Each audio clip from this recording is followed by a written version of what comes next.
Ladies and gentlemen, boys and girls, listeners of all ages, welcome to the Yak Palm Podcast with your co-hosts, Yakman and GoPalm. We are officially live. Hello, everyone. We have a very special guest here today. Super excited to have Leckakay. Which do you prefer to be called? I feel some people are still hung up on that. Which one? Do you prefer? It goes either way. My full is Leckakay, but a lot of people call me Lekka as just a little nickname with it.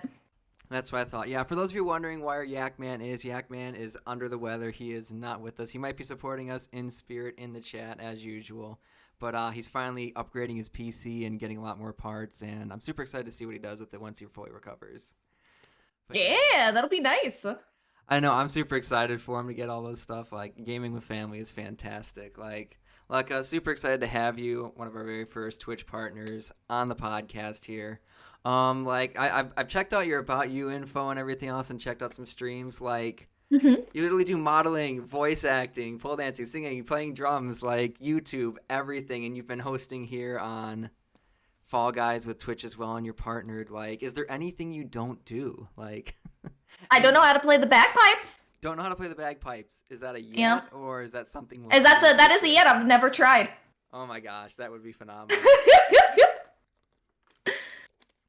So what brought you to Twitch? What got you started? Like, where did your journey begin? It actually started on YouTube. I started out in 2018. January 31st is kind of the start of Leckakay as an online entity. And I was a Let's Player. And I enjoyed making video games, doing indie games and recording videos and putting them on there and doing all of that, and was really hard into the YouTube scene. And then eventually I had a lot of different life circumstances happen, and I couldn't be as consistent on YouTube anymore because YouTube takes a lot of time and effort for recording and editing and doing SEO and uploading and thumbnails, all of that, just for one video to go out that could be, 15, 20 minutes long.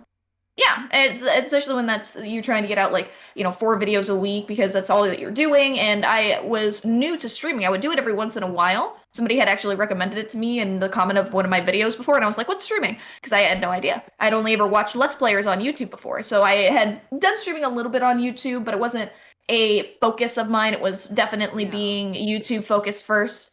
And then after I wasn't able to really keep up with it anymore because my life was changing and very mobile and kind of chaotic, I was like, well, I still really want to continue to do content creation, but I can't do it with the same consistency that I did before, and that was eating at me. And so I thought, well, what can I do instead? And one of my friends at the time was like, why not focus on streaming instead, since that's a lot less prep work. You just hit go live, the content is made as you're there, and you would be fine with that. You've done it before. I was like, okay, I never really considered doing streaming first and YouTube second, but I could try that because it seems like it would fit with my life better right now.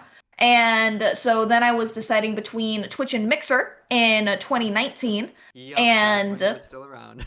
Back when it was still there. And between the two of them, I decided to go to Mixer. So I actually got partnered on Mixer first. I was going to say, because I was on Mixer as well, and I swear I remember seeing you before, but I hadn't had a chance to ask, so that's... Yeah, no, I've been on the front page of Mixer before. I've done events on there. I was partnered on YouTube too, so I've been partnered on YouTube, and then I got partnered on Mixer, and then when Mixer died, I came over to Twitch along with 99% of the rest of the platform, and came over here, and then I got partnered on Twitch after working for it because I came here basically everybody came over kind of June, July, but I took a few weeks off for mental health, so I really came back like mid-August, and that's when I truly started to just be on Twitch and be consistent with Twitch after I took a little break. And then I got partnered on November 24th, and now we're still chugging along now.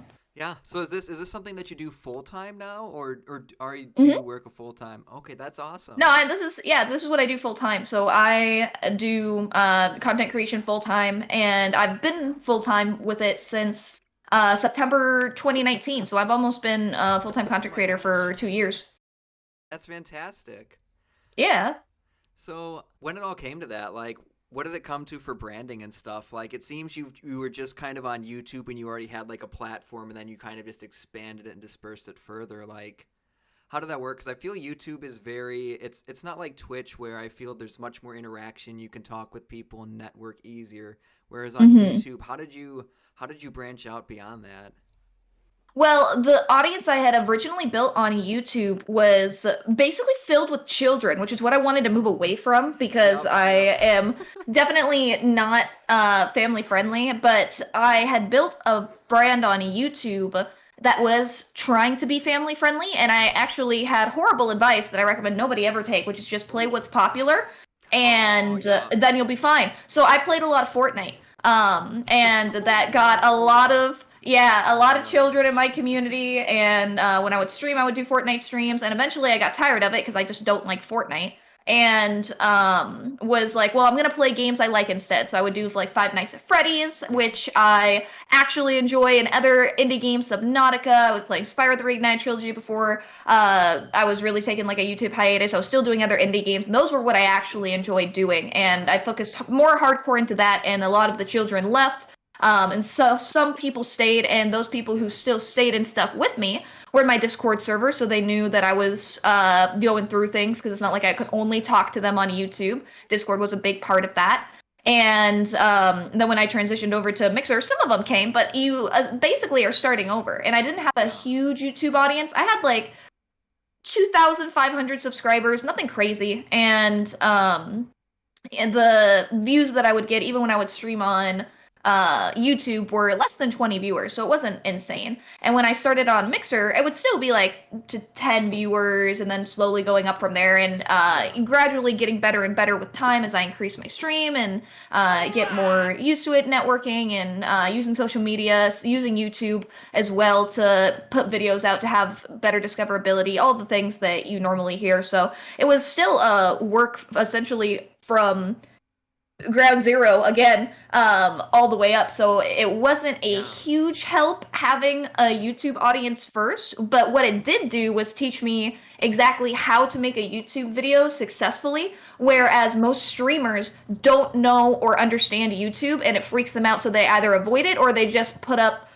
clips from their channel and they don't do anything with it. They don't know how to make original content that's actually engaging and discoverable and whatnot. So having that was definitely helpful to making more videos to come out, and I changed my channel from a Let's Play channel to a stream advice content creation channel, which is what it is now. Yeah. Yeah, no, and I feel like that's kind of what you just said, is like you kind of rebranded. I feel, and that's the one thing I tell people, is like nobody likes the cookie cutter content where you go to this, you watch a streamer and then you go to click on their YouTube and stuff. It's the same exact video on all of them, and it's like, no, show me something about yourself. You have a cat. What is your cat's name? You have pets or you play instruments? Tell me about that. Let me get to know you more. I think that's exactly what you're doing and what people want to see. Yeah, you want to have different things that you're doing that's unique content. You're 100% right on that. And like the first one, it's going to be, hey, if you want help on these, making tutorials and stuff on there, and me trying to keep up with like a video a week on that, which I haven't been consistent with, but that's okay. And then I made a second channel because I missed Let's Plays. I missed my roots of how I got started as Leckakay. And so now that one is just for like Let's Plays and videos and things like that. So I've been enjoying doing that too as a little outlet. And I have a third channel that I'm not really putting a lot of content on or really focusing on until the other two are already at a point where I'm posting consistently on there and I feel like I can take on a third channel. But there's a whole third niche that goes into that of personality things, right? Of things that have nothing to do with gaming or streaming, and I just want to do random things like eating every kind of Pop-Tart, shit like that. So that doesn't have a place on either of the other two already, and it's just more random weird personality of Alexa or Leckakay. So eventually I'll have that too, but YouTube is nice because you can do whatever it is you want, but you just want to make sure that whatever it is you choose to for a niche on there, you stick with it, because having a channel that does cooking and video games and life advice and dating advice and shows animals, like YouTube's not going to know how to send that out to people. So you have to really focus in on what you want that particular channel to be. And if you want to do other things outside of that, you will unfortunately have to make another channel. And if you can't handle that, then just focus on whatever it was that you niched into first. No, that's very wise advice. I feel that's probably like one of the biggest struggles that every streamer has starting out, is finding what that niche is and will they enjoy it, because you just don't know till you get into it, honestly. Yep.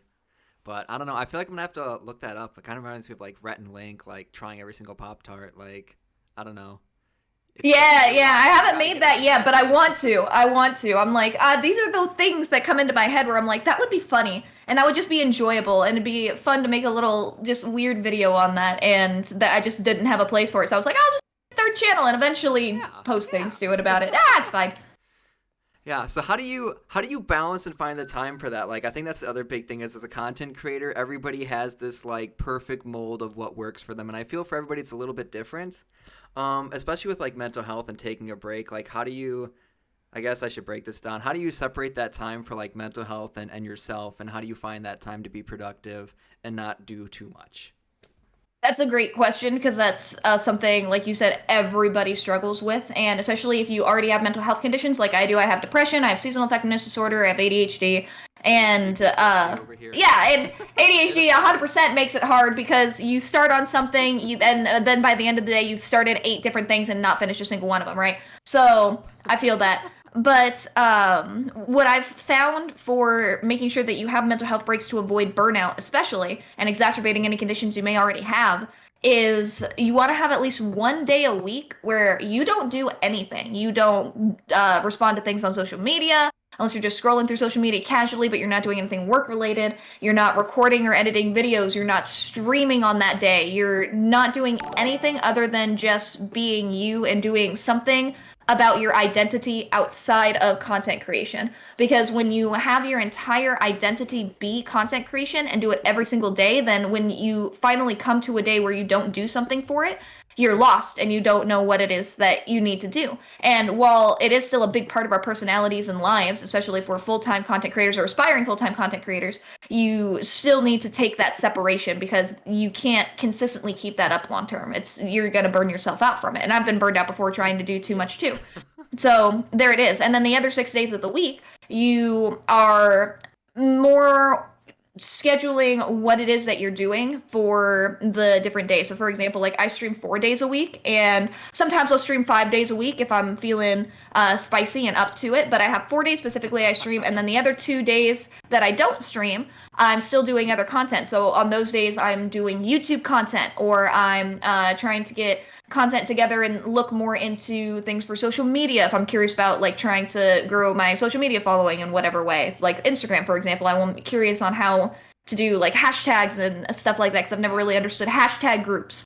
And so I've been doing a lot of research into that on my own time and trying to figure out how to do that, because I want to try and hit 10,000 followers on there before the end of the year. And doing that requires you to know how to use the platform besides just casually doing it. So exactly. And so I don't know how to do that because I'm not an Instagram expert. So those are the kind of things that I look into. And then also sitting down and then recording videos and being like, okay, I'll sit down for 4 hours and I'll record like 3 or 4 videos for my main channel, and then I'll record a couple channels for my Let's Play channel. And then the next day I can edit those. That way you're not trying to record and edit everything all in one go and just overwhelming yourself. It is, because it's a lot. So you want to have those on separate days. And even before you stream as well, like I only stream for 6 hours. I don't stream for 8 hours, 12 hours like a lot of people do. And so that gives me all of the time during the day to do things like this, schedule interviews, be on social medias to be present, work on things for a tournament, because I also run competitive Fall Guys tournaments every month, and just basically the laundry list of everything else you have to do, because this job follows you everywhere, which again makes that day off where you do nothing content related even more important, because you're essentially working from when you wake up to when you go to sleep. You're constantly thinking about it. You're constantly doing things for it. Even when you're adulting and doing dishes or cleaning the house or doing laundry, you're still thinking about, oh, what should I do for the next video? What should I do for this? What should I do after this, etc. So it's just important to know that that's normal because you are going to think about it all the time. You are going to be doing things for it all the time, but you have to make sure you're still taking time for you having that day off. And if you notice that you're going through a rough period, like if you have depression like I do and you notice you're getting into a depressive low, that it's okay to take, for example, a day off of your normal stream schedule and take an extra day where you don't do anything, but you're still taking care of yourself, you're still eating, you're still drinking, you're making sure you're showering, you're making sure you're talking to at least one person or one family member so you don't isolate and just stick with your depression demon. So it's a self-deprecating cycle and all of those things and warning signs. So it's kind of a game of self-awareness as well, more than anything else, rather than getting lost in often the really fast-paced world that we put ourselves in. Wow, that was like such good advice, like for anybody looking out, because like we've talked about previously on the podcast, like my brother and I just burning out, like it became from a passion to an unhealthy obsession. Not that it's wrong, and I say obsession because that seems more toxic, where you're just burning yourself out, you're not taking any time to rest, you're not taking any time, whereas a passion, you're self-aware, you're passionate about it, but you know when to pull back and rest, and just finding that time. I agree, and it's hard to do that, but the thing is, passion only goes so far, right? Eventually, passion and motivation wane, and that's when discipline has to come in. And if you haven't built up the healthy habits to rely on the discipline and routines of continuing to do this going forward, and you're only doing this when you feel like it, when motivation strikes, then you're not going to be successful and you're not going to be able to do this long term. You have to be able to recognize, okay, even if I don't feel like doing this today, I'm going to anyway, because I know what it is that I need to do and to get it out. You don't have to be passionate about every video you make. You don't need to be passionate about every stream that you do. But once you get into it and you start your routine, then you feel like you know what you're doing, you're going through the motions, and it's fine. I don't think anybody could ever be like, yeah, I'm super motivated for every single thing I'm doing. Even YouTubers like Jacksepticeye and Markiplier are burnt out before because they try and do a video every day, and before they hired editors, they were recording and editing a video every single day and putting it on their channel. So from the moment they woke up to when they went to bed, they were working like 16, 18 hours every single day doing that. And obviously they are very successful for it, but they've said that was very unhealthy and not good. And I think Markiplier and Jack now post like 5 times a week, which is still a lot, right? But they have an editor, so they don't have to do all of the work themselves anymore. And they have still taken it back so they can work on other things, because with being an influencer of their size, they have a lot of other stuff that is being asked of them anyway, because they stream on Twitch now too, and they like kind of like what was attractive to me, the live stream format, because it's not nearly as heavy and intensive as what's required to make YouTube content. You just hit go live and there it is, you're done. It's already recorded and edited. There is no editing. You've already done it. There is no optimization. Like you're just you, and that's very stress relieving and a break from the grind of YouTube that they've mentioned before, and I definitely agree with.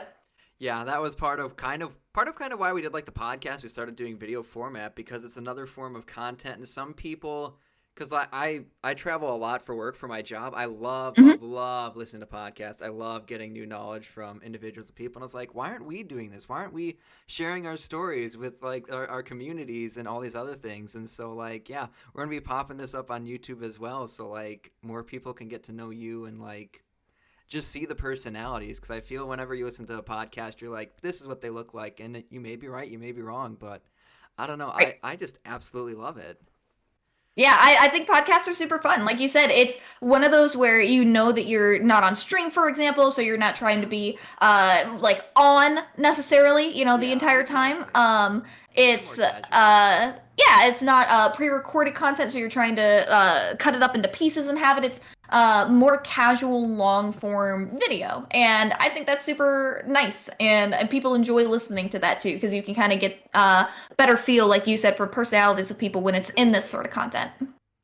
When I think that's another thing too, and I don't, you can correct me if I'm wrong on this, or this is something I've been finding, is that I feel, especially when people are like making connections or networking and stuff, people have this need to feel, oh my gosh, I need to follow so-and-so because they know so-and-so, I need to follow this person and this and this and this and this. And to me, it's no, get a taste of flavor, get to know people and see if you like them. And if you do, then give them a follow. I feel like there's this unspoken need of like undying loyalty that has to happen.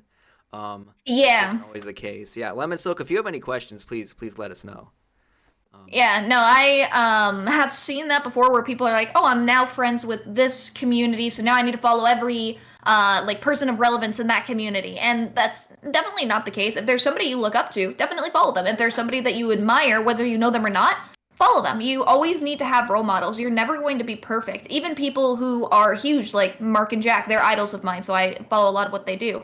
Um, follow other people and look up to and want their content to continue to be as best as it can be. And they've been doing this for almost 10 years. So they continue to try and innovate and change and have their content be something that they can be proud of as they've progressed and evolved as humans over time doing their content. And that's something I think in and of itself is really inspiring. So it just goes to show you should always have people you're following, but you don't need to follow everybody. You don't need to have 4,000 people that you're following on Twitter or Instagram or things like that. There's people that go overboard with it, and you can't possibly keep up with that many. You want to have a smaller group, like 500-ish, people, probably maybe a little more, maybe a little less, but, kind of around that range usually of people that you admire and look up to, because there's always going to be lots of people you do. It's never going to just be like 10, right? Oh my God. So, and you can keep up with that because not everybody posts every day either. So you can still kind of see everybody's content that you follow generally if you keep it around that size on specifically like Instagram and Twitter, for example.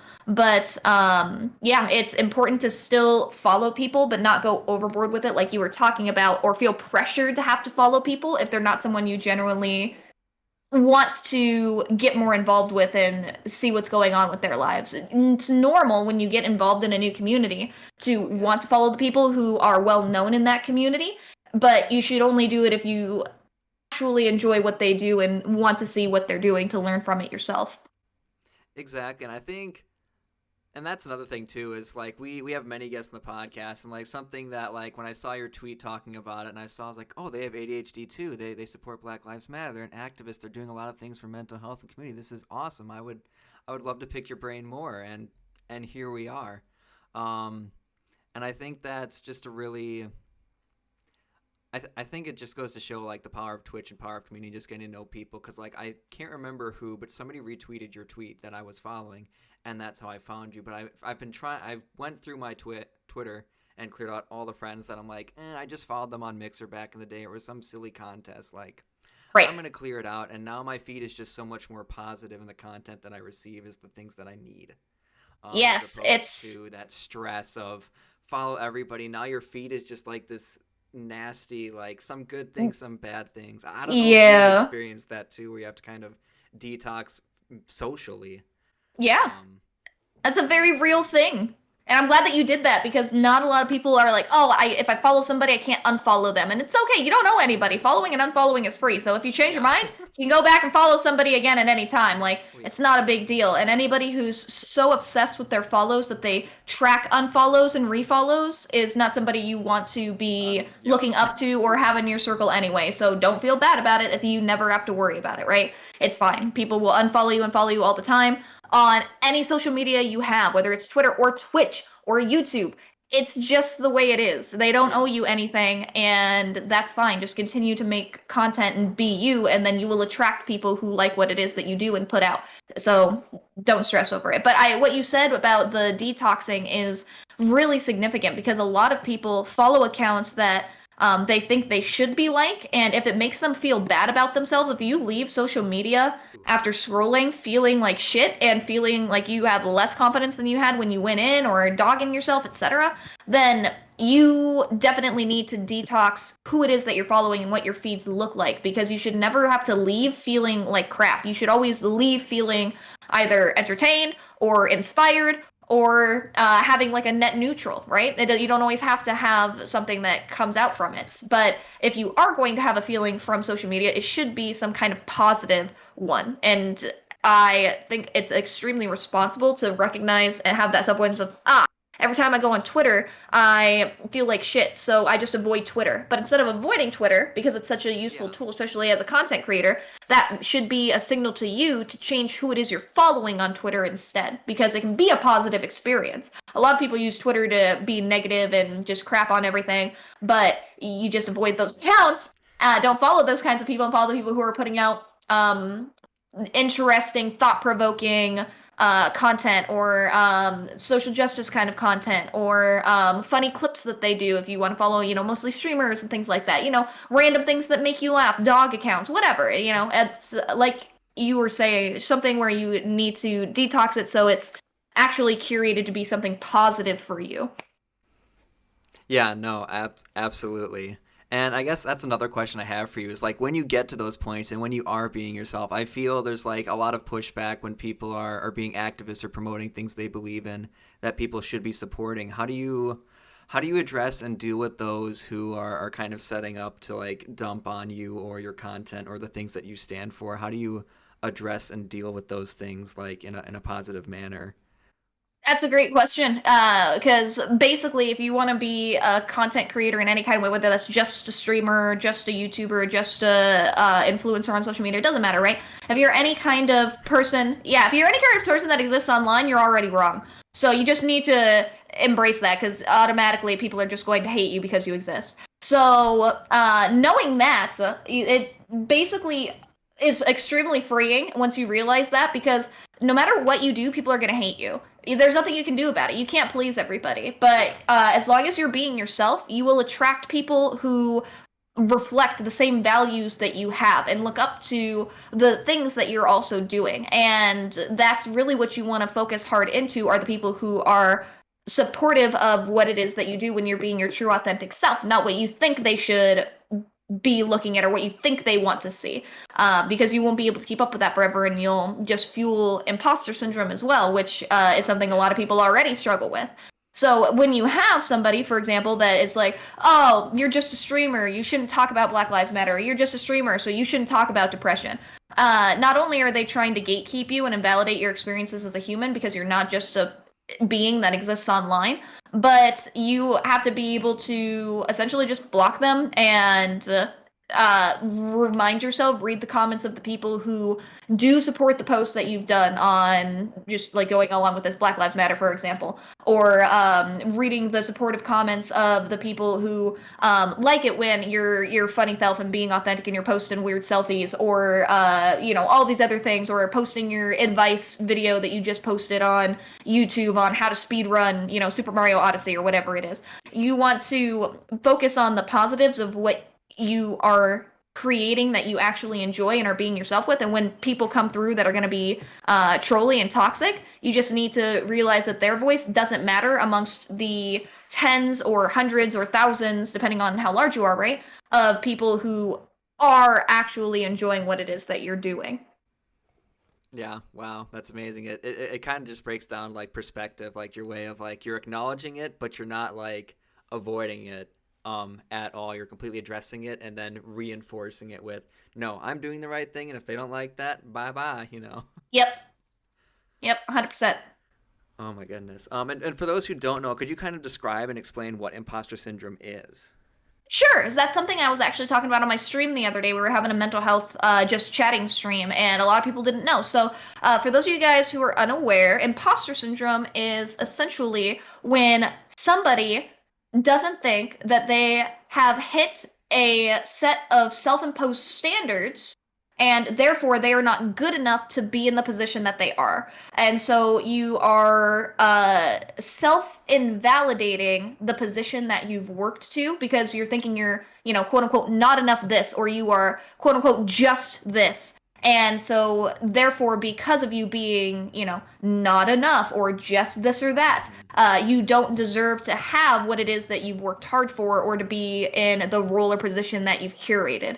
And it makes people feel like imposters and like they're fakes, I know, and what it is that they're doing. And it is entirely psychological. And it's something content creators especially deal with, because when they get to a point of, for example, they get partner, or they hit a certain amount of subscribers, or they hit a certain average concurrent viewer mark, or they get a sponsor for the first time. That's one that happens for a lot of people too. They think, did I really deserve to get to this point? I'm not doing this, or I am still not this. So do I really deserve to have these people believing in me? And it's a difficult thing to deal with, but it's something a lot of people do, and it should be talked about more. And I know I talk about it as well, because it's something that all people deal with, regardless of size, especially larger people as well. I struggle with imposter syndrome too. And it's one of those where the best way to kind of mitigate that is to remind yourself of looking back of how far you've come, realizing all of the hard work you've put into getting where you are now, and building up the self-confidence, because a lot of it can stem from a lack of confidence too,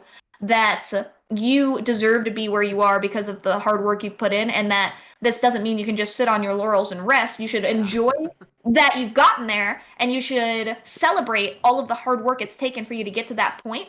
But that just should be an indicator of, wow, I've been doing really well. I've gotten to this point. I'm going to use this as fuel to continue to move forward, so I can continue to work hard and grow and reach even bigger milestones. And I do deserve it because of how hard I've been working. Even if you don't believe it, telling yourself that and having some kind of dialogue to oppose the tearing down of yourself that the imposter syndrome is feeding is important, because then that's not the only script in your head. Even if you don't believe the positive one that you're fighting it with, at least it's there, so that that loud voice isn't the only one with a megaphone anymore, and it helps over time with it. Yeah, no, it's part of that. How's that phrase goes? Like, the more you tell yourself a lie, the more likely you are to believe it, I think. But this is in a good scenario, obviously.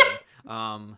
Especially basing it off of facts. And as you said, like, for those who find success, I think that's another thing too, is when people find success, or they hit affiliate, or they hit partner, just making those small goals. It's like, do I really deserve this? Do I really? Yes, if you've been putting in the work, like, no one is paying you to show up and stream. No one is like giving you any extra incentive, at least not that I'm aware of. I don't know. Maybe you do. Yep. Maybe your girlfriend or boyfriend's like, if you do this, I'll give you a dessert or something. I don't know. Right, maybe. But that's that external validation for something that's very short-lived, which probably isn't good enough for you to get to big milestones.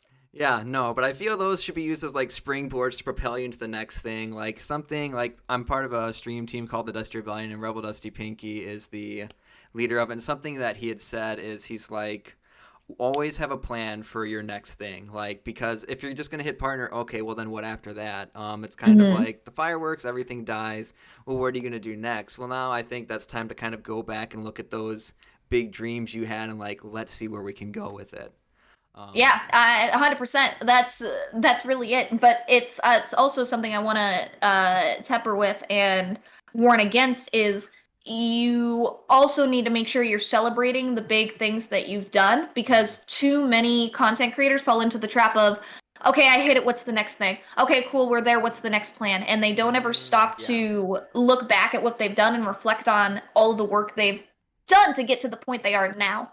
And it's important to do that, because otherwise that's just going to lead you to getting to, for example, burnout a lot faster, because you're never appreciating where you've been. And you're just like, oh, I constantly have to keep working hard. This sucks, and I can't do this anymore. And then if you actually stop, if you're forced to, with burnout or otherwise, to look back, you're like, wow, I've been working really hard the past 6 months, 8 months, a year, whatever, almost nonstop. And I've grown from 0 to 2,000 followers, and I have 40 CCV right now, and I'm getting on my way to be able to push for partner, which is my next goal, and all I was focused on was partner, so I didn't even look at this amazing community that I've built up to this point, and how many people don't have what I do, and things like that, where you need to still celebrate what you've done and have a plan for the goals you want to do, but don't take away from what you've done to get to where you are now, because it's all stepping stones, it's all rungs on the ladder to get to that ultimate goal of whatever it is your ultimate goal is.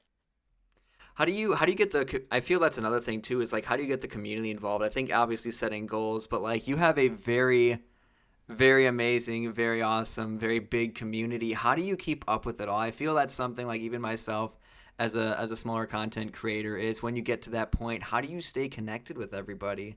I mean, obviously Discord, social medias. Yeah, they help, but being live and still having those meaningful conversations with people helps a lot. Also, Discord is still a hub where the most involved people will be, and you can be there. So as long as your Discord is a reflection of how True story. you are when you're having your content go out and whatnot, helps. Like, I have a venting section in my Discord server so that if people are having a rough time or they just need to yell at something and they know that it's not going to go anywhere, because, you know, technically at the end of the day, we're all still strangers online, but we care about each other. So the nice thing about that is we don't know personally the relationships in other people's lives. Like, I don't know your mom. I don't know your brother. I don't know your significant others if you have one, right? So anything that you say to our community will be met with non-judgment, because we can't have it get back to people like that. So if you're having struggles with those people and you don't have anywhere else to talk to about them normally IRL, you can talk about them here and know that you'll be heard and listened to. And even if we can't fix it, because, you know, we're not therapists and sometimes all we can do is listen, a lot of times even that goes a really long ways, because most people don't even have somebody who's willing to listen to them, and it can be helpful. And shared experiences are also helpful too. Like if somebody is struggling with an eating disorder, people who have had eating disorder problems can say, hey, I relate to this. This is what I did in my experiences to overcome it, or I'm also still struggling with it and trying to get through it right now, but I know that we can get through it together. Shared trials and tribulations can go a really long way in that too. None of us are so unique that we struggle alone.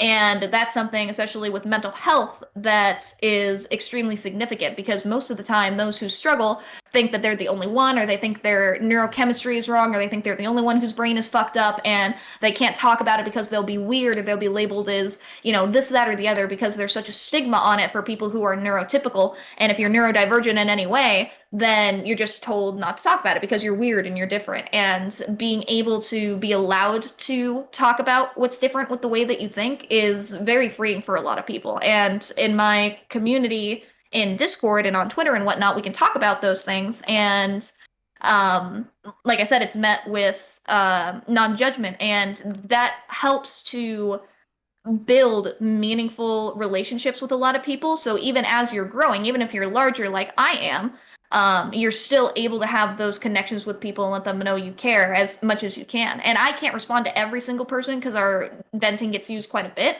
but there's the point where your community, again, is a reflection of you as a person. And so I don't have to, because there are so many other wonderful people in my community that then go into that and respond to other people and say, hey, your experience is valid and I hear you, and this is what I've gone through as well. And they all help each other. So even if I can't get to every person on my own, that's okay. And that's something that I'm personally really proud of, because it's gotten to the point where I don't have to be the one to do that. And even outside of venting, if you guys are not mental health focused or really focused on any kind of advocacy in a way, you're more just a gamer, rather than somebody who's actively trying to promote things like that, of that nature. It still will get to the point where even like your general or your memes channel, things like that, will start to feed themselves, and people will interact with each other in good relationships. So you don't have to be in there doing it all yourself as much, but you can still see people's personalities. You can still see what they post and get a gauge for people and still interact with them and keep those relationships up without having to be on it all the time, every single day. And then that will still allow you to grow larger, but still have a relationship with people where you can say something personal to them. They're like, oh, they remember that I like this, or they remember this about me. And that can be really meaningful and touch people as well if they're your viewers and followers, because you're not just a number to them, and you've shown that through trying to build a genuine relationship with them in some way. Yeah. Actions always speak louder than words. I mean, people, that's what keeps people coming back, and that's definitely something you should be proud of. That's like, I focus on mental health because I've struggled with like suicidal thoughts, depression, and same. many different things. So I mean, you totally get it. And I think instead of using it as like a way of like, well, this is my dark past, it's like, no, here's what it is. Like, let's use it to build a community and build something around it more positive. And that's awesome. That's slowly something I'm trying to get to, because when I first started streaming, I think I was afraid of just setting my foot out in the water and getting out there and being weird. And it's like, no, people like that. I did a video where I filled up an entire bathtub with hot chocolate and bathed in it to see what it'd be like to be a marshmallow. And it's got my highest number of views on my YouTube channel. And so there you go. It just goes to show, as you said, like, people, I don't know why it keeps people coming back, but that's awesome, I guess. Another big thing is like what's like probably the biggest hurdle that you've struggled with, and how did you overcome it? Like as a streamer, whatever you're willing to share. I would say the biggest hurdle I have struggled with as a streamer would be a toxic stream team that I was on back in Mixer. Yeah, I was a part of a team called Adapt or Die Trying, and they were not a good team. They still aren't a good team. And essentially, I got in there, and they were trying to use my community to get the leader money. Like, oh, you can be a part of our community, but you need to be this tier of a patron on my Patreon, and things like that. And like a pay-to-play situation almost. Exactly, and it was a constant revolving door of content creators as well who were on the, quote unquote stream team. And I was wondering why we were constantly losing people and stuff. I was like, that's kind of a red flag. Yeah. And then when my community was trying to be targeted for things like that, and I was like, no, I'm done and not dealing with this. And when I had left, the leader got super angry that I left and we didn't want to be a part of that, bullshit anymore. Yeah. You're right, exactly. And so they went out of their way to attack me on social media and like comment on my YouTube videos, telling me I'm a piece of shit and everything. And of course, this is still attached to their name, and it says Adapt or Die Trying in it because they're a loser. And like even when we moved over to Twitch, they would still not be able to get my name out of their mouth. Yeah. And I was like, wow, like I left because you're toxic, and you're continuing to prove just how shitty of a person and how toxic you are, and how bad of a stream team you run because of what it is that you're doing. So I had a very negative experience with that, because it was someone where they had other people obviously underneath them because they were the leader of this stream team. And so it wasn't just them, they would also tell their stream team to come after me too. So it was that kind of situation where I'm just like, okay, so you're not only going to act like a child, but you're trying to incite your friends to also be losers. Cool. Love that. Great example there. Wow. It wasn't great. So the way I dealt with that was calling it out. Yeah. Calling it out, because if somebody is actively trying to incite hate against you regularly, it's not just a regular troll, you let people know about it to protect your community, because I'm not going to sit there and pretend like it's not happening, especially when people in your community look up to you, which a lot of them do, regardless of the size of influencer you are, and be like, oh, this isn't happening, because I don't want anybody else to fall into that same trap. I can't morally feel good about saying, oh, no, we'll pretend that this person isn't okay and won't spread the word about it. I'm not going to constantly talk about it, but if it comes up in conversation, I'm not going to shy away from it either, because that warning needs to be there of, hey, don't go into Adapt or Die Trying, don't do anything with AOD Insane, don't do anything with these people, because you will regret it. And this is my experience, and here are all the screenshots of everything that's happened, right? So it's not just he said, she said, it's boom, here it is, right? In the pudding. the proof with it. And then you let your followers make the decision themselves from that, right? And if they still want to associate themselves with it, they can. If they don't, then good, because they dodged a bullet, right? But it's one of those where you need to not have your entire focus be on it, because if you just bury yourself in that negativity, especially when there's a bunch of people coming at you at once because of everything that's happening, it'll drain you, and you won't be able to focus on what you're trying to do, which is continue to create really good content and have a good place for your community to be.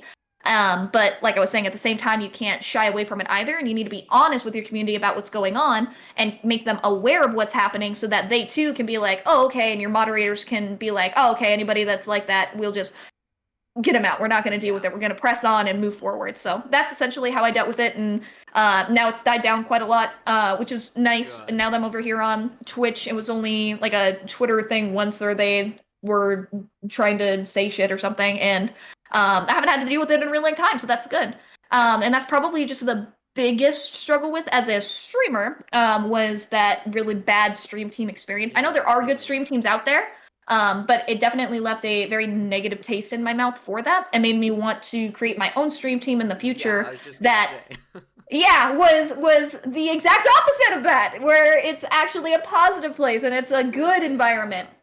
Yeah, and it's filled with people who have similar goals and are sharing going forward. And I am creating a stream team called Safe Space that is going to be a mental health focused stream team. And where we talk about these issues, we get information out to people that need it, and we don't shy away from those kinds of conversations. And of course, disclaimers everywhere that we're not therapists or anything like that. We can't give advice, but anxiety does pretty much. Exactly. If you know who anxiety is, then a lot like that, where you can be an advocate and you can get resources to people, but you don't have to be a therapist yourself, and you're not trying to fix their problems. You're just trying to give them information to help them through whatever it is they're going through. So that's something that's always been a big deal to me, and I've always had hashtag safe space in all of my stream titles anyway, because I want people to know that it's a place that they can be themselves and they can talk about things and open up, and I can listen and will listen to them, and I can provide them resources and help if they need it. And with my chatbots, I have a bunch of different chatbot resources for people for all different kinds of things. And I was always wanting to make that, so that's something I'm going to be doing here on Twitch soon, which I'm looking forward to.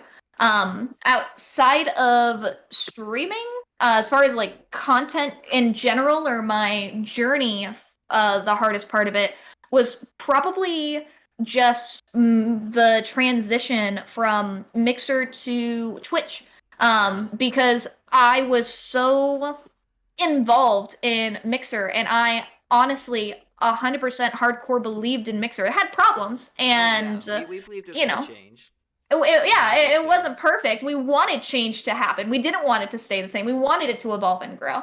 But it got to the point where obviously Microsoft said, well, we spent all our money on streamers and not on advertising and fixing the endemic problems. Let's shut it down. Fuck everyone. So that happened. And I was very hurt by that. I lost my job live on air with like 1,000 people watching me. It was so sad. Like, I had so many people watching me, because this is also when the Me Too movement was really heavy going on with all of the stories coming out. So there's multiple factors to this besides just Mixer shutting down. I know. And so much behind the scenes. it was a giant clusterfuck, and we were already emotionally drained from Me Too. We were already talking about striking Mixer because of them not taking off people who were rapists and sexual assaulters on the platform. Yeah, and so we were like, well, we are the largest creators on here, so if we strike, then maybe that'll send a message to them. So we were legitimately talking about that and doing that. And we were doing this on Twitter too, talking about it, being like, hey, we love this, but we love this platform, but it needs to change because this needs to be a place we can all feel safe to stream on. And then they were just like, we were going to close down anyway, so it doesn't matter. It doesn't matter. And it's not that they shut down. A lot of people misconstrue this. They didn't shut down because of the things happening with Me Too. They had already planned to shut down months in advance, okay? This was already planned well into the future. It just so happened that all of this was on top of an already scheduled shutdown that nobody knew about until they broke up with us on Twitter. Yeah. No, we didn't know. My partner account manager found out that she lost her job like an hour before I did live on stream. They didn't even tell the Pams that they were getting fired. The people on the payroll, they didn't tell that they were getting fired until before. The streamers got broken up with on Twitter. The Pams got told in a meeting. They were like, yeah, you're all fired now because Mixer's shutting down. And then they're like, okay, I guess I'm moving on to something else. Yeah, so that was a whole fiasco. Yeah, that was the... Yeah, you're just fucked. So that was an everything, and I felt very lost. I was already overwhelmed and whatnot, and I was really stressed to do everything I could to get my community over to Twitch and make sure they had as smooth an experience as possible, because I wanted them to not feel like they were freaking out and being left behind. And so I was doing a lot of work with that and making videos for them, being like, hey, this is how Twitch works because it's so different from Mixer. This is the differences between Twitch and Mixer. You can still use Mix It Up over here. Here's how Mix It Up works on Twitch. Love Mix It Up. Yes, same. And, things like that. And then I got to the point where I did my last stream on Mixer, and then I was like, I need a break. I've lost my job. I know everybody else is like, yeah, we're on Twitch now. We're just fuck Mixer and all of that. And I'm like, I can't just move on from that. Yeah, I need a little bit. And my depression was also being exacerbated by the burnout. It was a really hard time. I was struggling with my depression too. And I was like, okay, I will focus on me, focus on mental health, go to therapy, and do all of these and get the help that I need for it so I can come back being my best self on Twitch. And then after basically like taking a month off, then I started again in August and slowly was trying to regrow. And you can bring some of your community over, but you can't bring everybody over, and that's okay. I'm very grateful I was able to bring some of them over, but it was still a really big hit to know that I had amassed like 13,000 followers, 17,000 followers. I think it was 13,000. Yeah, on Mixer, and then only bringing over like 4,000 of them to Twitch. And I had a CCV. I had about 350 average viewers on Mixer. And then when I came over to Twitch, I had like 30, 40. Yep. So it was basically a tenth of the follows and a tenth of the viewership that I usually had. And after working so hard to grow that on Mixer and then, taking my break coming back over here, it was a really big blow. And my community was super supportive, of course. They're always wonderful and amazing. But just as a content creator in that position, it was a really big struggle. And I've been able to get in my groove now and have adjusted to Twitch and everything for it. But 100% absolutely, the transition from Mixer to Twitch was probably the hardest point in my content creation career in general.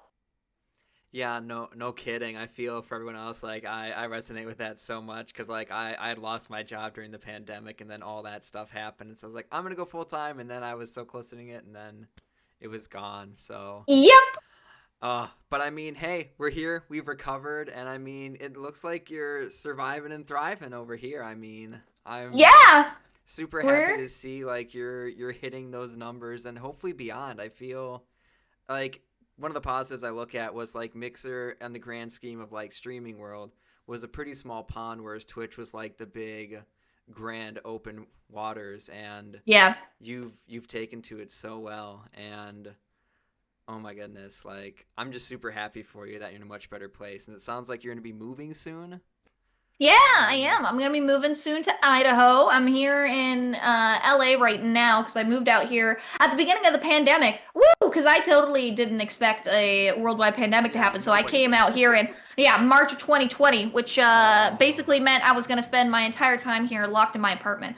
So I came out here with the intent to look more into modeling and acting because, of course, LA is a hub for everything entertainment industry, which in turn would just continue to help my content as a streamer, especially for like acting classes and stuff like that. And so I was like, oh, I want to look more into those opportunities too.